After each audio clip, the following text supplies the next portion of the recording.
વાલીઓને મારું નમ્ર નિવેદન કે હાથ જોડી પ્રાર્થનામાં સહભાગી થશે.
कर दे पावन हर एक मन का कोना, हम चले नेक रास्ते पे हमसे भूल कर भी कोई भूल होना, इतनी शक्ति हमें दे न दाता, मन का विश्वास कमजोर होना, हर तरफ जुल्म है बेबसी है, सहमा सहमा सा हर आदमी है, पाप का बोझ बढ़ता ही जाए, जाने कैसे ये धरती थमी है, बोझ ममता से यूं उठा ले, तेरी रचना का ही अंत होना, इतनी शक्ति हमें दे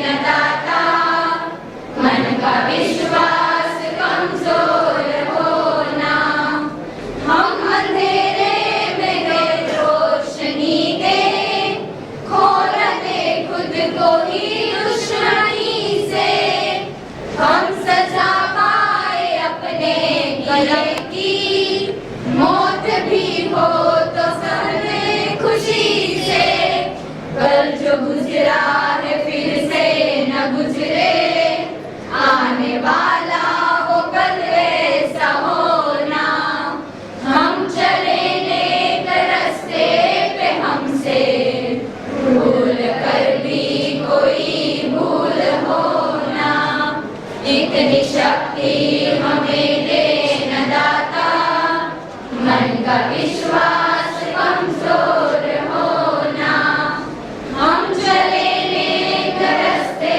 पे हमसे भूल कर भी कोई भूल होना, इतनी शक्ति हमें दे न दाता, मन का विश्वास कमजोर होना.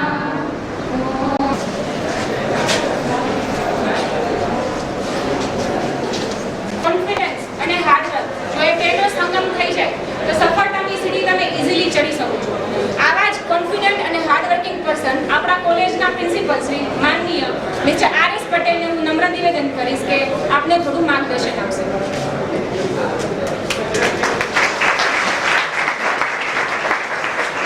કોમ્પ્યુટર ખાતાના વડા, સ્ટાફ મિત્રો, વિદ્યાર્થીગણ તેમજ વાલીગણ, સૌથી પહેલાં હું તમને બધા જ આ કોલેજ ખાતે આવકારું છું અને તમને અહીં એડમિશન મળ્યું છે તે બદલ અભિનંદન.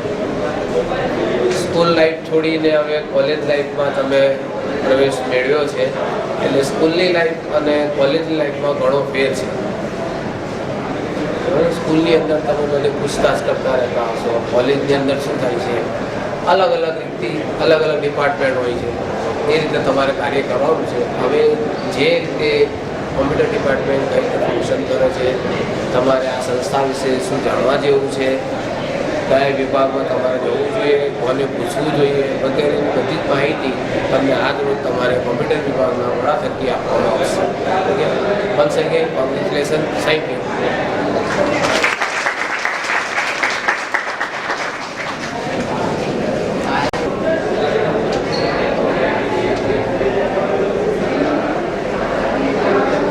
ડિપાર્ટમેન્ટમાં હું તમને બધાને આવકારું છું. સૌથી પહેલાં હું મારા સ્ટાફ મિત્રો જે છે એની ઓળખાણ કરાવી દઉં. મારું નામ MB Kalaria, head of department computer. ત્યાર પછી VA ત્રિવેદીભાઈ છે, એ કમ્પ્યુટર ડિપાર્ટમેન્ટમાં છે. બાજુમાં HC સાવલિયા લેક્ચરર છે, એ પણ તમારા જુદા જુદા સબ્જેક્ટ તમને ભણાવો.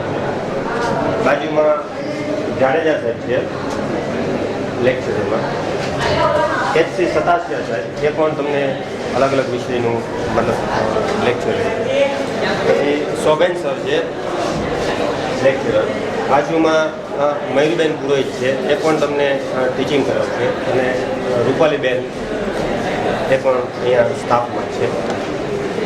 મિત્રો, તમે અહીંયા એડમિશન લીધું એટલે તમે એમાં ચોઈસ ભરી હશો, બરાબર ને?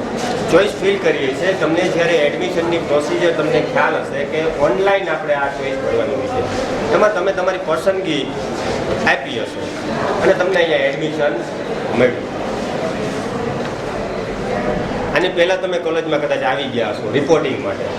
જે વિદ્યાર્થીઓને રિપોર્ટિંગ બાકી છે, મતલબ કે ડિપાર્ટમેન્ટમાં એને ડોક્યુમેન્ટ અને એફિડેવિટ જે આપવાનું છે એ જે બાકી છે એ આજે મેડમને આપી દીધું. આજે તમારે સંસ્થામાં તમારે ક્યાં ક્યાં જવું પડશે અથવા તો કઈ કઈ ફેસિલિટી છે એ તમને બતાવવામાં આવશે. પછી તમારે જે પણ કામ બાકી છે એ આજના દિવસમાં પૂરું કરી દેવું, બરાબર? હવે તમને લોકોનો ખ્યાલ જ હશે કે હવે ગુજરાતમાં ગવર્મેન્ટ પોલિટેકનિક બધી જ જેટલી પણ છે એ એક નામ હેઠળ છે, GTU. તમે નામ સાંભળ્યું હશે, ગુજરાત ટેકનોલોજીકલ યુનિવર્સિટી. હવે આપણી જે એક્ઝામ સિસ્ટમ અને ભણવાની જે ટીચિંગ લર્નિંગ પ્રોસેસ છે એ બધું GTU નક્કી કરે છે. તમારે ડ્યુરિંગ ધી ટર્મ એક સેમેસ્ટરમાં 2 વખત પરીક્ષા આપવી પડશે. પહેલા વર્ષમાં મોટા ભાગે બધા જ વિષય કોમ્પ્યુટરમાં ભણવાના હશે એવું નહીં બને. સાયન્સ મતલબ ફિઝિક્સ, મેથ્સ, ડ્રોઈંગ એવા પણ સબ્જેક્ટ તમારે ભણવાના આવશે. સેકન્ડ સેમેસ્ટરથી મોટાભાગના બધા જ સબ્જેક્ટ તમારે કોમ્પ્યુટર રિલેટેડ હશે.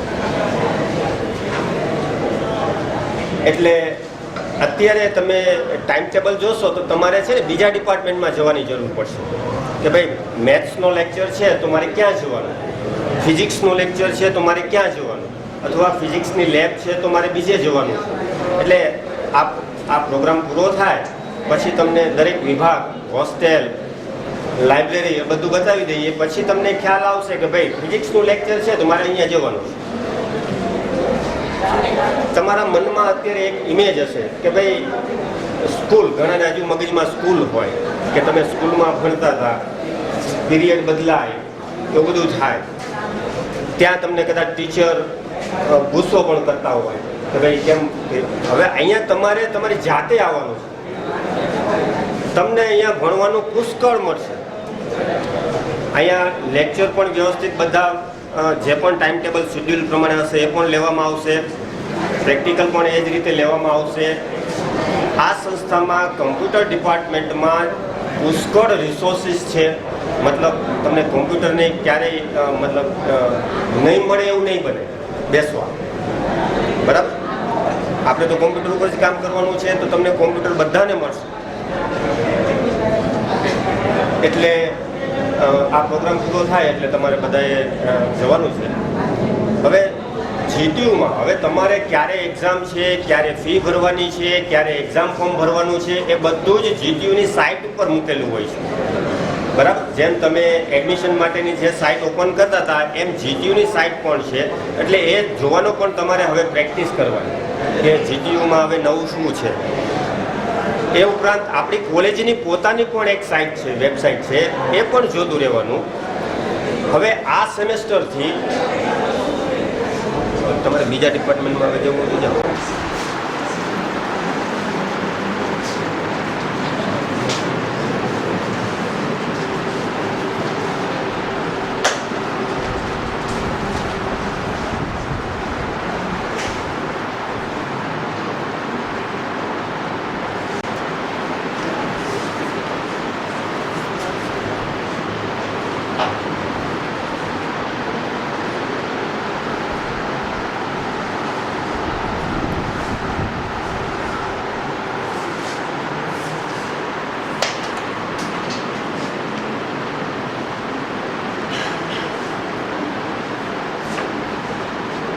તમારું નામ, મોબાઈલ નંબર અને એડ્રેસ આ ત્રણ વસ્તુ તમે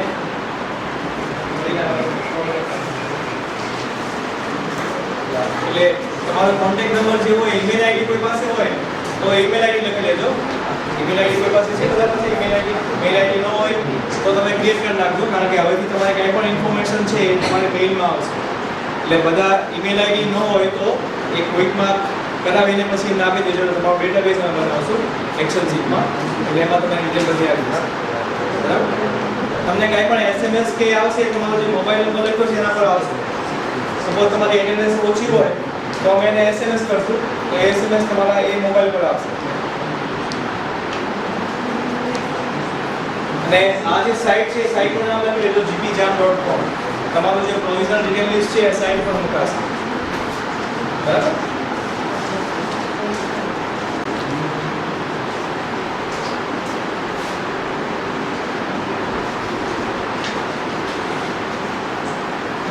એટલે આ જે છે તમારું સ્ટ્રક્ચર છે, તમારા જે ગવર્મેન્ટ પ્રોગ્રામ પર જે કોર્સ ચાલે છે એ કોર્સની ડિટેલ છે. એ 5 આપણે કોર્સીસ ચલાવીએ છીએ: civil engineering, mechanical, electrical, EC અને કોમ્પ્યુટર.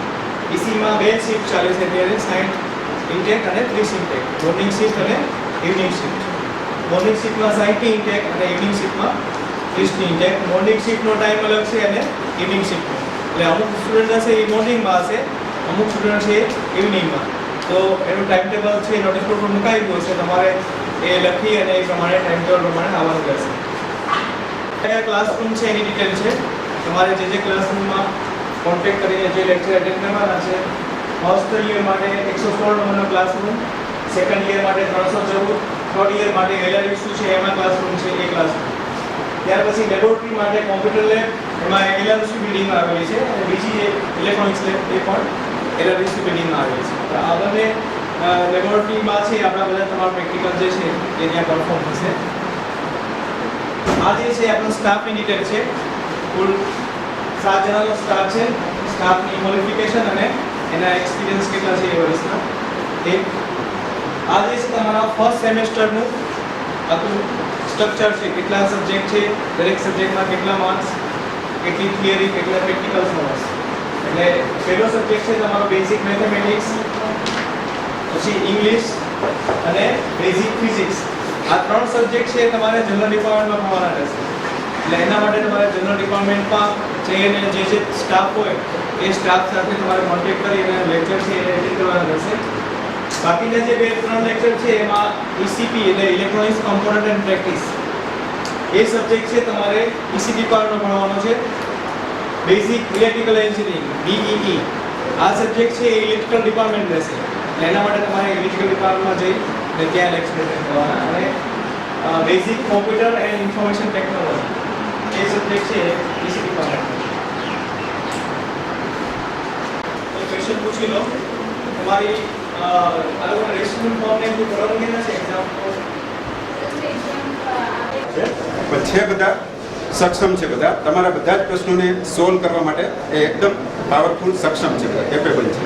એટલે કોઈ તમારે તકલીફ ન પડે એ ટાઈપનું એટમોસ્ફિયર આપણા ડિપાર્ટમેન્ટમાં છે. સાહેબ છે રવિ દત્તાણી સાહેબ છે સ્ટુડન્ટ એક્ટિવિટીનું એ કામ સંભાળે છે. દીવી ગાગલિયા સાહેબ છે ત્યાર પછી છે ચારસણિયા સાહેબ છે. હા જરા હાથ ઊંચો કરજો ને ખ્યાલ આવે. ચારસણિયા સાહેબ હાથ ઊંચો કરો જ્યારે ખ્યાલ આવે. ચારસણિયા સાહેબ પછી છે હાથ ઊંચો કરો જ્યારે. હા ગામિત સાહેબ છે. પછી સારિકા મેડમ છે અને વૈશાલી મેડમ છે. હજી બીજા પણ સ્ટાફ છે અલગ અલગ જગ્યાએ કામમાં રોકાયેલા છે. બધા આવી નથી શીખ્યા તો એમની પણ તમને ઓળખાણ થઈ જશે.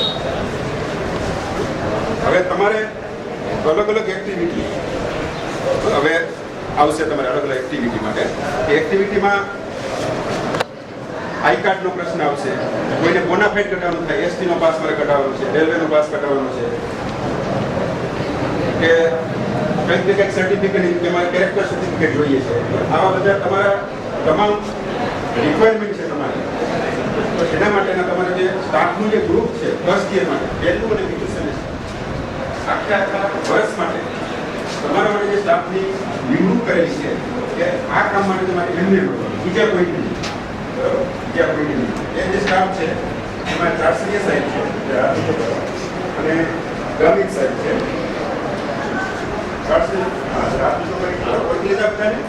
તમારે કાંઈ પણ કામ હોય અને વૈશાલી મેડમ છે તો ત્રણને તમે મળજો.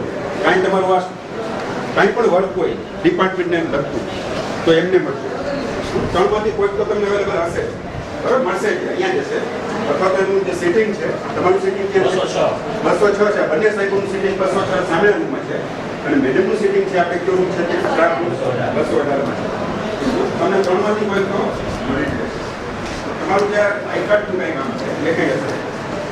હવે એ છે જે કાંઈ બીજા સર્ટિફિકેટ છે જે કંઈ પૂછપરછ કરવી હોય એ એમની પાસે બીજે ક્યાં આગળ જવાને બંધ છે. ટાઈમ ટેબલ અને સબ્જેક્ટ ડિટેલ્સ સમજાવે છે તો એ પહેલાં થોડી આપણે આ જે આપણી સિસ્ટમ છે આપણી ટેકનોલોજીકલ યુનિવર્સિટી જીટીયુની સિસ્ટમ એટલે ગુજરાત ટેકનોલોજીકલ યુનિવર્સિટી એના અંદરમાં આપણે સ્ટડી કરવાનું છે અને એની એક્ઝામ સિસ્ટમ શું છે, ટીચિંગ સિસ્ટમ શું છે એની વિશે થોડી માહિતી. તો એની જે એક્ઝામ છે દર સેમેસ્ટરના એન્ડમાં એક્ઝામ લેવાય છે. અને એક એક્ઝામ લેવાય આપણે મિડ સેમેસ્ટર ટર્મના વચ્ચે. ટોટલ 2 એક્ઝામ ટોટલ 100 માર્ક એમાં થિયરી માર્ક છે. 100 માર્કની એક્ઝામ હોય એમાં 30 માર્કની મિડ સેમેસ્ટર એક્ઝામ હોય. એટલે સમજાય છે બરોબર? લાસ્ટમાં સમજાય છે બરોબર? જરા બારનું બંધ કરજો તો હોઈ જાય. અને એમાં પાસિંગ માર્ક છે 12 માર્ક. તો 12 માર્ક કે પાસિંગ એનાથી ઓછા આવે તો તમે ફેલ ગણો. ફરી પાછી એક્ઝામ આપવી પડે કે જેટલો સિલેબસ નક્કી કર્યો હોય એમાંથી ક્વેશ્ચન પૂછવામાં આવે છે. જે મિડ સેમ એક્ઝામની વાત કરી છે 30 માર્ક અને એન્ડ સેમેસ્ટર એક્ઝામ છે જે 70 માર્કની એક્ઝામ છે જે યુનિવર્સિટી લે છે. ત્યાંથી પેપર આવશે અને એમાં આખા સબ્જેક્ટનો કમ્પ્લીટ સિલેબસ કવર થશે. તો મેઇન થિયરી એક્ઝામના 2 પોર્શન છે. એ સિવાય પણ એક્ઝામ સ્કીમમાં જે બીજા જે પાર્ટ છે માર્કના એમાં પણ બીજા જે પોર્શન છે કે જેમાં પ્રેક્ટિકલ કન્ટેન્ટ હોય. આ થિયરીનો કન્ટેન્ટ છે 100 માર્કનો અને બીજા સબ્જેક્ટની સ્કીમ પ્રમાણે અલગ અલગ કન્ટેન્ટ હશે કે કોઈમાં 50 માર્કનું હશે, કોઈમાં 100 માર્કનું હશે. તો એમાં ટર્મ વર્ક તમારે તૈયાર કરવાનું છે તે સબ્જેક્ટનું. એનું જે કંઈ વર્ક રિલેટેડ કરવાનું હોય એ કહેવામાં આવશે. જે તે સબ્જેક્ટના સ્ટાફ તરફથી તમને એનું માર્ગદર્શન આપવામાં આવશે. તો બધા જ જે આ એક્ઝામ છે આ એના પ્રેક્ટિકલના જે હેડિંગ છે, હેડિંગ એટલે કે આ થિયરીનું હેડિંગ છે થિયરી, તેમાં 30 માર્ક મિડ સેમ અને 70 માર્ક એક્સટર્નલ એક્ઝામ આવા હેડિંગથી એ અલગ પાડ્યા છે થિયરી એક્ઝામ. એવી જ રીતે પ્રેક્ટિકલનો હેડ છે એમાં 50 માર્ક હોય તો 20 માર્કનું ઇન્ટરનલ અને 30 માર્કનું પ્રેક્ટિકલ પરીક્ષા એવા હેડિંગ હશે. એક સરખું નહીં હોય, બધામાં અલગ અલગ હશે. એ સબ્જેક્ટ પ્રમાણે તમે સ્કીમ જોશો તો ખ્યાલ આવશે. અને જીટીયુની સાઇટ ઉપર આ બધી ડિટેલ મૂકેલી હોય છે. જીટીયુની સાઇટ ઉપર તમારે જોતા રહેવાનું. ક્યાંય પણ તમારી ઘરે જો ઇન્ટરનેટની ફેસિલિટી હોય તો એમાં જોતા રહ્યો અથવા સાયબર કાફેમાં જઈને જોતા રહ્યો. જેથી જીટીયુમાં સાઇટ પર દરરોજ નવું કંઈક અપડેટ થતું હોય છે, મુકાતું હોય છે.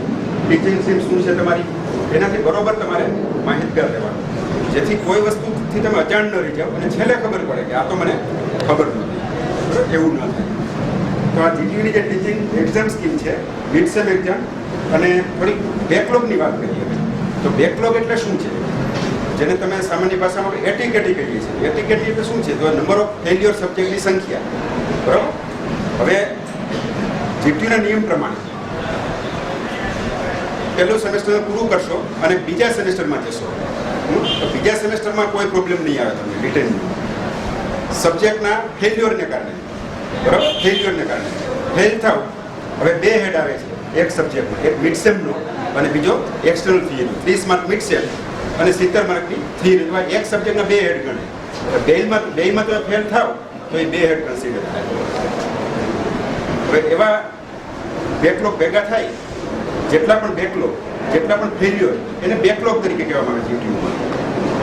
હવે પહેલા સેમેસ્ટર પૂરું કરો તમે, બીજા સેમેસ્ટરમાં જવાના તો બીજા સેમેસ્ટરમાં બેકલોગ કન્સિડર થતા નથી. એટલે ગમે એટલા સબ્જેક્ટમાં ફેલ હો તો બીજા સેમેસ્ટરમાં તમને એડમિશન મળી જવાનું છે. આના પછી આગળની જે માહિતી છે આપણા કોલેજને રિલેટેડ એ તમને શ્રી ગલાણી સાહેબ છે આપણા, એ તમને આગળ માહિતી આપશે. શ્રી ગલાણી ગુડ મોર્નિંગ બધાને. અહીંયા આવ્યા તો મજા આવી ગઈ ને? બરાબર ને? અત્યાર સુધી તમે 10th માંથી આવ્યા છો, ઘણા બધા છે 12th કરીને પણ આવેલા હશે, ઘણા બધા મિત્રો છે ITI માંથી પણ આવેલા હશે ને. બધા અલગ અલગ જગ્યાએથી આવીને આપણી આ ડિપ્લોમાની મિકેનિકલ એન્જિનિયરિંગની અંદર અત્યારના સમયમાં કહેવાય તો ટોપ બ્રાન્ચમાં તમે લોકોએ બધાએ એડમિશન લીધું છે. આમ તમને બહુ ખુશી થઈ હશે ને અત્યારે? તમારા ઘરની અંદર પણ એક જેને કહેવાય ને કે ખુશીનો માહોલ હશે, એમ હશે ને? કે છે કે નહીં? આજ પહેલો દિવસ છે એટલે તમે બધા આમ ખુશમાં છો ને? છો કે નહીં? તો આપણે આજ ખુશી છે ને એ છેલ્લા સેમેસ્ટર સુધી ટકાવવાની છે. શું કરવાનું છે? ટકાવવાનું છે. શું કામ? કે જેમ જેમ તમે અહીંયા આવ્યા આજનો દિવસે જેટલી પણ તમને ખુશી હશે ને, એટલો આનંદ તમને જેટલા દિવસ રહેશે ને એટલા દિવસે મજા આવશે. જે દિવસે એવું લાગશે ને કે હવે અહીંયા મજા નથી આવતી, એ દિવસે તમારું ભણવાનું પણ શું થઈ જાય? રુચિ છે ઘટી જાય ને. અત્યાર સુધી તમે લોકોએ બહુ જ મહેનત કરી, એટલા માટે થઈ તો તમને અહીંયા એડમિશન મેળવ્યું ને. ગવર્મેન્ટની અંદર એડમિશન મેળવવું આમે મુશ્કેલ નહીં, એ પણ પાછું કેવું મિકેનિકલની અંદર. બરાબર ને? તમારે લોકોએ સ્ટડી કરવાનું છે, ક્લાસમાં અલગ અલગ લેબમાં ભણવાનું છે, આ બધું કરવાનું છે. આ બધાની સાથે સાથે હવે તમે જે કહેવાય ને તો ઉંમર તમારી કે 50 સ્ટુડન્ટ છે, 16 વર્ષની આજુબાજુમાં હશે ને. 16 થી 20 ની વચ્ચેની ઉંમરના બધા વિદ્યાર્થી અહીંયા આવશે. ઘણા છે એન્ટ્રી કરીને આવ્યા હશે, ઘણા 12th ની અંદર ફેલ થયા હશે, પછી એડમિશન લીધું હશે. તો બધાની ઉંમર છે 18 વર્ષની 20 વર્ષની વચ્ચે પણ પહોંચેલી હશે. બરાબર ને? તો આવા બધા વિદ્યાર્થીની સાથે આપણે લોકોએ શું કરવાનું છે? તમારે લોકોએ મેચ થવાનું છે. બરાબર ને? કોલેજની અંદર તમે આવી ગયા તો અહીંયા તમે જે 10મા ધોરણ સુધીનું તમે જે કંઈ માહોલ માણ્યો હતો, જે સ્કૂલ લેવલની અંદર તમે જે કંઈ માહોલ માણ્યો હતો ને, હવે તમને કેવું લાગશે કે અમે કોલેજમાં આવી ગયા? એવું લાગે કે નહીં? ને મજા આવી એવું લાગે ને? તો આપણું છે ટેકનિકલ ફીલ્ડ છે, એટલું યાદ રાખવાનું. આપણે શું યાદ રાખવાનું? આપણે છે ટેકનિકલ ફીલ્ડની અંદર છીએ. તો ટેકનિકલ ફીલ્ડનો વિદ્યાર્થી છે કેવો હોવો જોઈએ? એ પ્રમાણેનું વર્તન તમારું અહીંયા થવું જોઈએ. બરાબર ને? આપણે અત્યારે આર્ટ્સ ગ્રેજ્યુએટ નથી થવાના અને એન્જિનિયરમાં મોટા ભાગે ડિપ્લોમા લેવલની અંદર સુપરવાઇઝરની જોબ તમને મળવાની હોઈ શકે. બરાબર ને? એ લેવલની અંદર તમારે જવાનું છે, એટલે કે તમારે લોકોને બીજા લોકોને ગાઈડ કરવાના થશે. શું થશે? ગાઈડ કરવાના થશે. જ્યારે ગાઈડ કરવાના થાય તો ગાઈડ કેવો હોવો જોઈએ? ગાઈડ પોતે તો વ્યવસ્થિત હોવો જોઈએ કે નહીં? એટલે ગાઈડ નોલેજેબલ તો હોવો જ જોઈએ. એની સાથે સાથે ગાઈડની આગળ ડિસિપ્લિન હોવું જોઈએ. શું હોવું જોઈએ? જો એની આગળ ડિસિપ્લિન નહીં હોય, એ પોતે પોતાના જે ટાઈમ ટેબલની અંદર માનતા નહીં હોય તો સામેવાળાને કોઈ દિવસ કે તો અસર પડે? કોઈ દિવસ ન પડે. પડે? તો અત્યાર સુધી તમે જેટલું ડિસિપ્લિન કોલેજની અંદર સ્કૂલની અંદર રાખ્યું તમે યાદ કરો કે સ્કૂલની અંદર આજથી 2 મહિના પહેલા જ્યારે તમે છેલ્લે એક્ઝામ આપી એ વખતે તમે સાહેબ કે એમ જ કરતા હતા કે નહીં? વાંધો નથી, પણ એની સાથે તમારે એ નથી ભૂલવાનું કે અત્યાર સુધી જે તમે નીતિ નિયમ ભણ્યા, એથિક્સ ભણ્યા છો ને તમે અમુક જગ્યાએ, અમુક તો માણસોએ તમને અમુક વસ્તુ શીખવાડી હશે કે નહીં? તમારા જૂના ટીચર્સ બધાએ ભાઈ આવી રીતે રહેવાનું, આમ કરવાનું, તેમ કરવાનું, આમ ક્લાસમાં જવાનું, એ બધી જ વસ્તુ છે એ તમારે અહીંયા આવીને હવે ભૂલવાની નથી. શું કરવાનું? આપણાથી મિસ્ટેક શું થતી હોય કે મોટા થાય ને એમ બધી વસ્તુ ભૂલાતી જતી હોય. એને કે નહીં થાય? બરાબર ને? તો આ કોલેજની અંદર તમે આવ્યા ને તો એક વસ્તુમાં સૌથી મોટો ડિફરન્સ પડશે. એ શું પડશે કે અત્યાર સુધી તમને લોકોને સૂચના આપવામાં આવતી હતી ને, એક વાતની સૂચના આપવામાં આવતી હતી, અથવા તો તમારા પેરેન્ટ્સ પણ આવતા હતા સાથે કઈ પ્રોબ્લેમ હોય તો. અહીંયા છે એ શું થશે, પેરેન્ટ્સ થી તો ગામડે રહેતા હશે અથવા તો કોઈ બહુ દૂર રહેતા હશે, તો એ લોકો તો અહીં એટલું ઇન્ટરેક્શન કરવા આવી નહીં શકે. અને તમને લોકોને શું થશે કે અમે તો કોલેજમાં આવી ગયા, તો હવે તો અમારે જેમ કરવું એમ કરવાનું, કારણ કે અહીંયા સૂચના આપવામાં નહીં આવે. સૌથી મોટો ડિફરન્સ શું થશે, અહીંયા કોઈ પણ પ્રકારની સૂચના આપવામાં આવશે નહીં. નોટિસ બોર્ડ છે ને એ જ તમારું સૂચના પત્રક થઈ જશે. નોટિસ બોર્ડ બધા વિદ્યાર્થીએ વાંચવું ફરજિયાત છે. ટૂંકમાં ફરજિયાત એટલે કે વાંચવું જરૂરી છે, કારણ કે બધી સૂચના છે એ નોટિસ બોર્ડની અંદર રિફ્લેક્ટ થયેલી હશે અને એને તમારે જોવું જરૂરી છે. બરાબર ને? એટલે આવતા જતા દરરોજ જ્યારે પણ તમે ફ્રી હો એ વખતે નોટિસ બોર્ડ ઉપર એક વખત નજર કરી લેવી જરૂરી છે. બરાબર ને? અત્યારે શું થતું, તમે સ્કૂલની અંદર કાંઈ પણ હોય કે ભાઈ આ પીરિયડ લેવાનો છે, આ નથી લેવાનો, આ દિવસે આ વસ્તુ છે, એ બધી વસ્તુ છે ક્લાસની અંદર કહેવામાં આવતું નથી કે નહીં?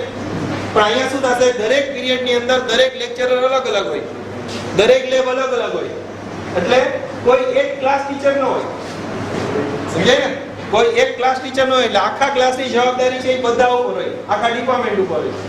જેમ મેડમે તમને સમજાવ્યું ને આખું ડિપાર્ટમેન્ટનું લેવલ, એવી રીતે આખા ડિપાર્ટમેન્ટનું હોય. એટલે કોઈ એક સાઈડ છે એ તમને કાંઈ પણ વસ્તુ છે એ વ્યવસ્થિત સૂચનામાં ના કહી શકે. બરાબર ને? અલગ અલગ ફેકલ્ટીઝ આવે, બીજી ફેકલ્ટીના સર છે એ પણ તમારા લેક્ચર એવા આવતા હોય. જનરલ ડિપાર્ટમેન્ટ છે કે ઇલેક્ટ્રિકલ છે, એ જે અલગ અલગ તમારા સબ્જેક્ટ આવશે તો અલગ અલગ આવશે. તો તમે પૂછશો કોને? એટલા માટે આપણે કોને પૂછવાનું? પૂછવા કરતા જોઈ લેવાનું. કેમાં? નોટિસ બોર્ડમાં. નોટિસ બોર્ડમાં જે પ્રમાણે સૂચના હોય ને એ પ્રમાણેની સૂચના તમારે બધાએ અમલ કરવાનો રહેશે. બરાબર ને? આ ક્લિયર બધાને? કોલેજની અંદર જ્યારે તમે દાખલ થયા ને, અહીંયા જોયું કે નહીં, ત્યારથી અહીંયા સુધી તમે આવ્યા તો તમે અલગ અલગ પ્રકારનું બધું વાતાવરણ જોયું કે નહીં? એ વાતાવરણ ભૂતકાળમાં આપણા સ્ટુડન્ટોએ જ મેન્ટેન કર્યું છે. ભૂતકાળના તમારા જે વિદ્યાર્થી છે, બરાબર ને, એ લોકોએ જ આ બધા જાળવા આવેલા છે. અને આ બધી વસ્તુ છે એ મોટા ભાગે મેન્ટેન કોણ કરે? વિદ્યાર્થી અને સ્ટાફ સાથે મળીને કરેલું છે. બરાબર? તો આની જે કોલેજની સંપત્તિ કહેવાય ને, આ ગવર્મેન્ટ ઇન્સ્ટિટ્યૂટ છે, આ જે કોલેજની સંપત્તિ છે એ જેવી છે ને એવી ને એવી તેટલી જ રહેવી જ જોઈએ.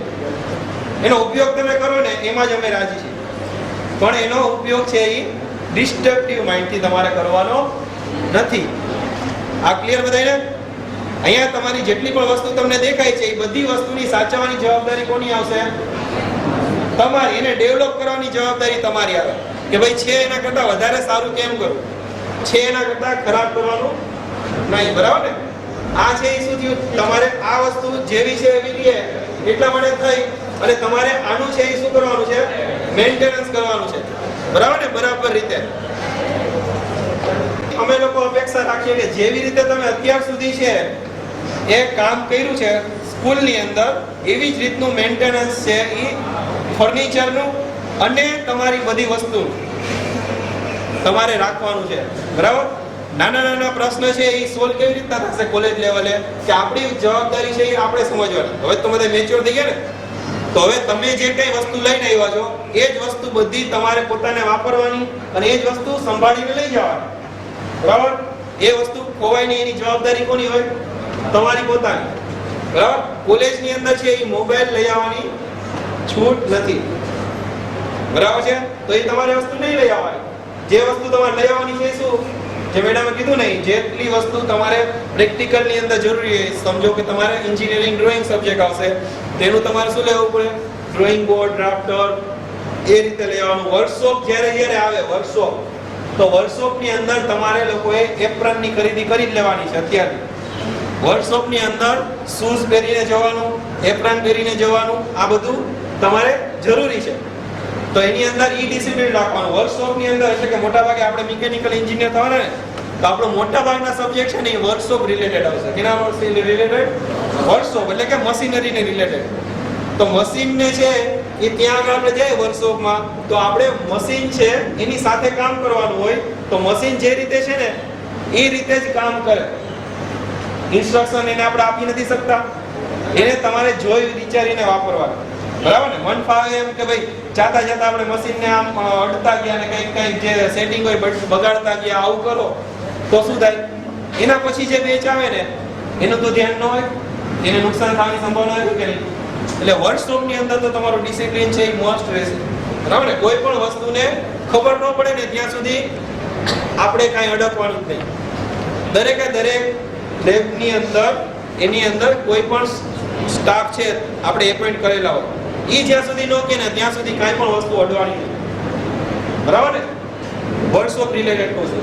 વર્કશોપની અંદર છે એ ખાસ ધ્યાન રાખવાનું કે આપણા ભૂતકાળના જે બધા વિદ્યાર્થી છે, અત્યારે ત્રીજામાં ભણે છે, પાંચમામાં ભણે છે, જે લોકો પાસ થયા, એ બધાના પ્રોજેક્ટ ત્યાં પડેલા હોય. તો પ્રોજેક્ટ તમે જોવાની છો, બરાબર ને? પણ એને બગાડવાના નહીં.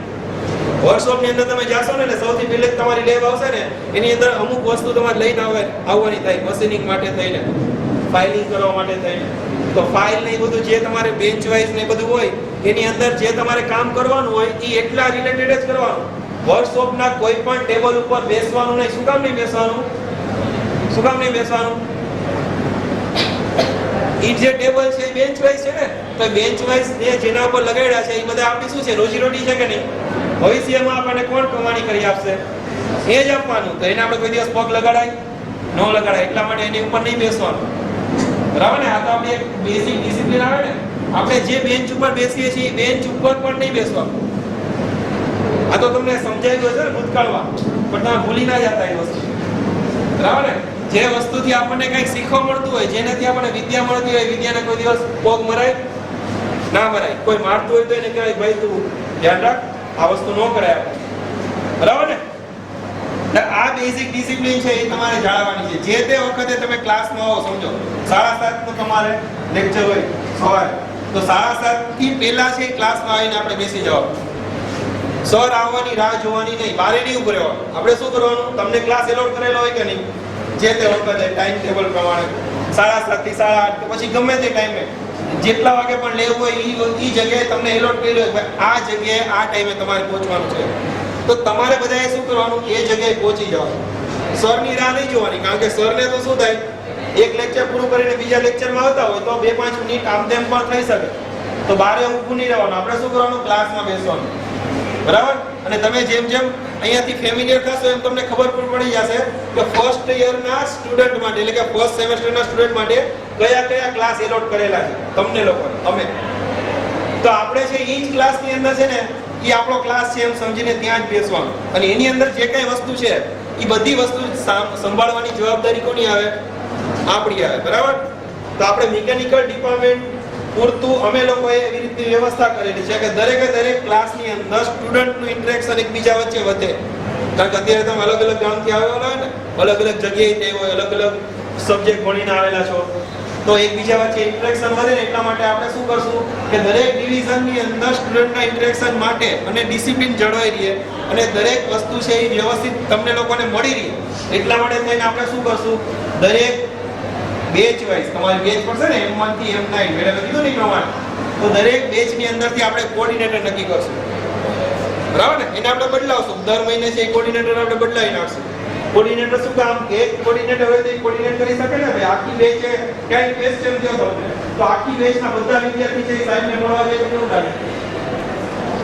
અને બધાને જે કઈ પ્રશ્ન હોય ડાયરેક્ટ છે એના સુધી પહોંચી જાય. એટલા માટે આપણે શું કરશું કે વિદ્યાર્થીમાંથી આપણે કોઓર્ડિનેટર બનાવશું દરેક બેચમાંથી, બરાબર?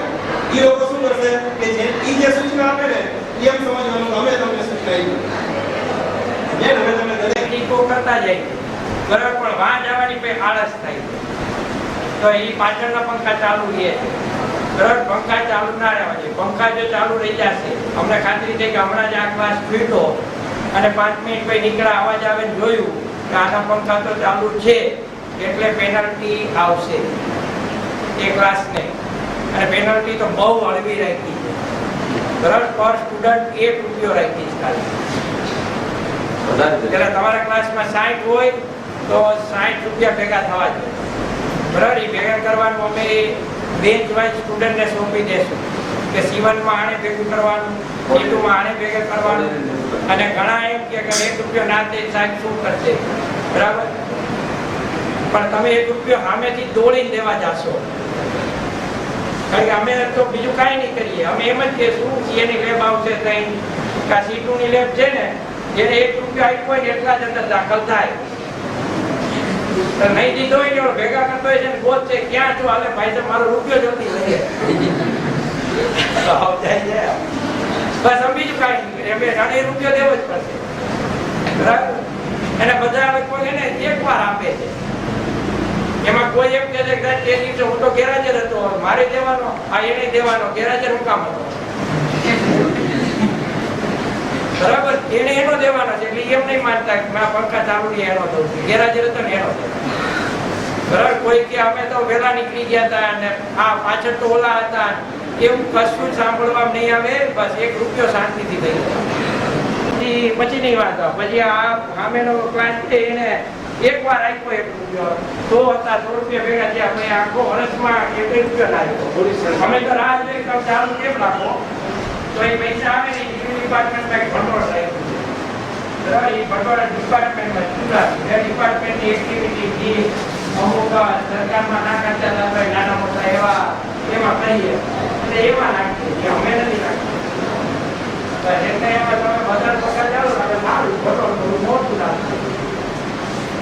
આ ખ્યાલ રાખજો, આ બધું સિવિલમાં ડિસિપ્લિનના રૂમ છે ને બધા આખું સિવિલનું છે, એટલે બીજે બધા આ બધા આખું નાય પડતું કમ્પેરિઝન નહીં કરતા. હજી ઘણા બોલાવો બધા મને અત્યારે યાદ નથી, બરાબર? એમાં તમે સ્થળમાં આવશો ને ત્યારે ઘણા બોલાવો, કારણ કે ત્યારે અમારી પાસે આવતો સાવ કઈ બધા રૂમ જણાવો. બાકી તો હવે ટાઈમ ટેબલ તમે લખી લેજો. મોર્નિંગ છે 7:30 થી શરૂ થશે અને ઇવનિંગ છે 11:30 થી શરૂ થશે. મોર્નિંગ 7:30 થી 2 હશે, ઇવનિંગ 11:30 થી 5:30 હશે.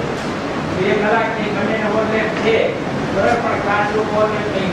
ત્યાં મોર્નિંગ વાળા જઈને કાલે બસે પણ હિસાબીમાં બેસવા નહીં હોય, કાંઈ નહીં ને લેબ, કારણ કે રૂમ એક જ છે તમારે બંને વચ્ચે, બરાબર? એટલે એક અને 2 ડિવિઝન થિયરી નહીં હોય ત્યારે સવાર 2 કલાકમાં છે અને એડજસ્ટમેન્ટ તો અમે કરશું, બરાબર? બાકી બંને ડિવિઝન 347માં જ બેસવાનું છે અને ક્લાસરૂમમાં કાંઈ નુકસાન ના થાય બીજું કાંઈ એકાદ ધ્યાન રાખજો. આઈડેન્ટિક સ્કોર કે આ જે કેવું કાંઈ છે તો એ બધી પેનલ્ટી તમારે ભરવાની આવશે તમારા ક્લાસમાં જે નુકસાન થશે, કારણ કે એ ક્લાસમાં સિવિલ સિવાય કોઈ નહીં આવે. આ 3 રૂમમાં સિવિલ સિવાય કોઈ નથી આવતું. તમે એમ નહીં કહી શકો મેથના સ્ટુડન્ટ આવ્યા થોડી ગયા નહીં આવે, બાકી ડિસિપ્લિનમાં તો રહેવું પડશે. હવે તમારે કાંઈ એવું પૂછવાનું હોય કોઈને શંકા રહેતી હોય વાલીને, બરાબર? તો તમે અને જો તમારે વાલી છે એને ખાસ તો કહું છું કે સ્ટુડન્ટ ઘરે હોય કે અમારે તો હમણાં રજા છે 15-20 દિવસની, બરાબર? તો તમે એને થોડીક પ્રોત્સાહિત કરજો, કોન્ટેક્ટ કરતા રહો, બરાબર? કોલેજનો નંબર છે અને મારો મોબાઈલ નંબર કહું વાલીને, જો આ મારો મોબાઈલ નંબર છે ને એના ઉપર સ્ટુડન્ટે ફોન કરવાની મનાઈ છે. એ અહીં જ્યાં સુધી ભણે ત્યાં સુધી ક્યારેય સ્ટુડન્ટે મને ફોન નહીં કરવા. મને ફોન કરશે તો મોબાઈલ ઉપર જ રિમાન્ડ ઉપર લઈશ. કાંઈ માહિતી પૂછવી હોય બીજા ફ્રેન્ડને પૂછો, એ અહીં આવીને ત્યાં પૂછી જાય શું છે આપણું, બરાબર? ફોર્મ કેદી આવશે, પરીક્ષા કેદી છે, કોઈથી એવી હિંમત નહીં કરતા, સ્ટાફને પણ નહીં કરતા કોઈ. અહીંયા બી પૂછી જાય કે ફોર્મ ક્યારે આપશે તો કે ખબર હશે, બરાબર? પણ ફોન નહીં કરવા. પણ વાલીએ ગમે ત્યારે કરવાનું, વાલીને ચૂપ છે ફોન કરવા. એટલે તમને એવું લાગે શંકા જાય કે આ કહે છે કે આટલી રજા છે પણ લાગતું નથી એવું, તો તમે ફોન કરજો કે સાહેબ આ કહે છે કે અમારે તો 8 તારીખથી 8 તારીખ રજા છે, ખરેખર સાચું છે, બરાબર? આપી જવા, બરાબર? મારો મોબાઈલ નંબર છે એ રીતે લખી નાખો.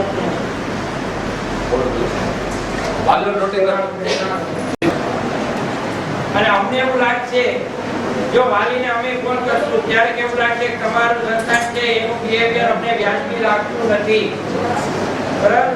કોઈ ટેકેકલ છે વાલીને તેડાઈ છે, ઘણાની ઘરે ફોને કર્યા છે બરાબર કે જેનું બિહેવિયર એવું લાગશે કે આ પીરિયડ બહુ ગેરહાજરી છે કે એનું ગમે એ રીતે અમને એબનોર્મલ લાગશે એનું બિહેવિયર, તો અમે ઘરે ફોન કરશું અને તમને બોલાવશું કે તમે કોલેજે એકવાર આવી જાઓ, અને અમારો ફોન આવે ને એટલે વાલી તરત આવજો. કાંઈ કારણ હોય ત્યારે જ કહ્યું હોય એટલે અમે મોબાઈલ નંબર 4 એટલે લઈ જઈ બધા પાસે કે ગમે ત્યારે જરૂર ગમે એની પડે, બરાબર. અને એ અમારું સતત ધ્યાન હોય છે કે છોકરા કે છોકરીઓ છે એ ક્યાં ઊભા છે, કોની હારે ઊભા છે, એ બધું નિરીક્ષણ હોય છે. જે પેટ લાગશે ને એટલે એ અમે ઘરે ફોન કરશું કે પહેલા તો એને વોર્નિંગ આપશું, બરાબર. અને નીચે બેસવાનું કે નથી ક્યારે નીચે જે મેઇન ગેટમાં દાખલ થયા અહીંયા મેઇન બિલ્ડિંગમાં એની સામે બાઇક ઉપર સ્ટાન્ડ છે, સ્ટુડન્ટ બેઠા હોય છે, બરાબર. પણ ત્યાં ક્યારેય કોઈ નથી બેસવાનું 3 વર્ષ સુધી. બરાબર. એ જગ્યા નથી સારી, પ્રિન્સિપાલે ના પાડી ત્યાં બેસવાની, બરાબર. એ જગ્યા થોડી ખરાબ જગ્યા, વાસ કે ભૂતાત્માનો વાસ હોય, પ્રેતાત્માનો એવી જગ્યા. બેસવું હોય તો અહીં ઝાડ ઘણા છે, એક પીરિયડ હોય એની નીચે બેસો, આ ક્લાસરૂમમાં બેસો, ગમે ત્યાં બેસો, પણ ત્યાં આગળ નહીં બેસો. લગભગ તો ફરી પીરિયડ જેવું ભણશે જ નહીં. આ લગભગ તો અમે ટ્રાય કરશું કે તમે બેસવા માટે નવરા ના રહ્યો, પણ રિસેસ હોય છે ઘણી વાર 3 સેમેસ્ટરની વચ્ચે કલાકની રિસેસ આપશું, શક્ય બને તો એમ નાસ્તો કરવા માટે ને એના માટે. બસમાં તો નહીં મેળા, પણ 3 સેમેસ્ટરથી સ્ટાફ ઓછો એને કારણે